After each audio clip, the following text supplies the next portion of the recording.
The serenity of the Baisaran meadows was shattered, gunshots pierced the air, laughter turned to screams. On April 22, 2025, paradise descended into chaos. Terrorists, their faces hidden, opened fire on innocent tourists. They struck at the heart of Kashmir's beauty, turning a day of joy into a scene of carnage. Baisaran, known for its lush greenery, became a killing field. Bullets found their marks, blood stained the pristine snow. Witnesses spoke of a scene straight out of a nightmare. The attackers were ruthless, their aim precise. They targeted non-Muslims, their hate fueled by a twisted ideology.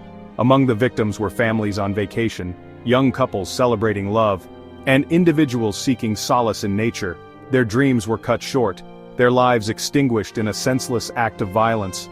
The attack left behind a trail of devastation, a grim reminder of the vulnerability of life.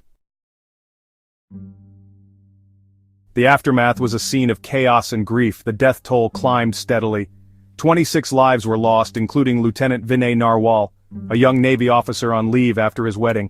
Each loss was a story cut short, a family torn apart. Survivors recounted tales of horror. They spoke of hiding behind trees, of whispering prayers, of the agonizing wait for help. The injured bore the physical and emotional scars of the attack. Their cries for help echoed across the valley, a chilling testament to the brutality they had witnessed. The idyllic meadows were now swarming with security personnel. The air, once filled with the fragrance of pine trees, was heavy with the smell of gunpowder and fear. The silence was broken by the wails of mourners and the frantic whispers of officials. The world watched in horror as the scale of the tragedy unfolded. Condemnation poured in from all corners of the globe. World leaders expressed solidarity with India, their words ringing hollow in the face of such senseless violence.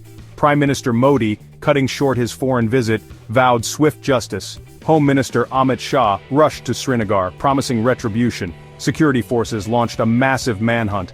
The Resistance Front, an offshoot of Lashkar-e-Taiba, claimed responsibility. But the attack exposed the fragility of peace in the valley. It shattered the illusion of normalcy that the government had so carefully constructed. The attack raised uncomfortable questions about security lapses. How did the terrorists manage to infiltrate a high-security zone? Were there intelligence failures? The blame game began, but it did little to assuage the grief and anger of a nation in mourning. The Pahalgam attack cast a long shadow over Kashmir's future. The tourism industry, already reeling from years of unrest, braced for another blow. The images of carnage flashed across television screens, etching themselves into the global consciousness.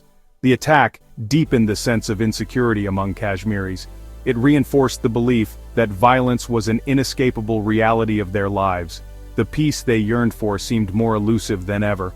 The road ahead is fraught with challenges. Healing the wounds of this tragedy will require more than just words. It demands a commitment to justice, a genuine effort to address the root causes of terrorism, and a recognition that true peace can only be achieved through dialogue and understanding.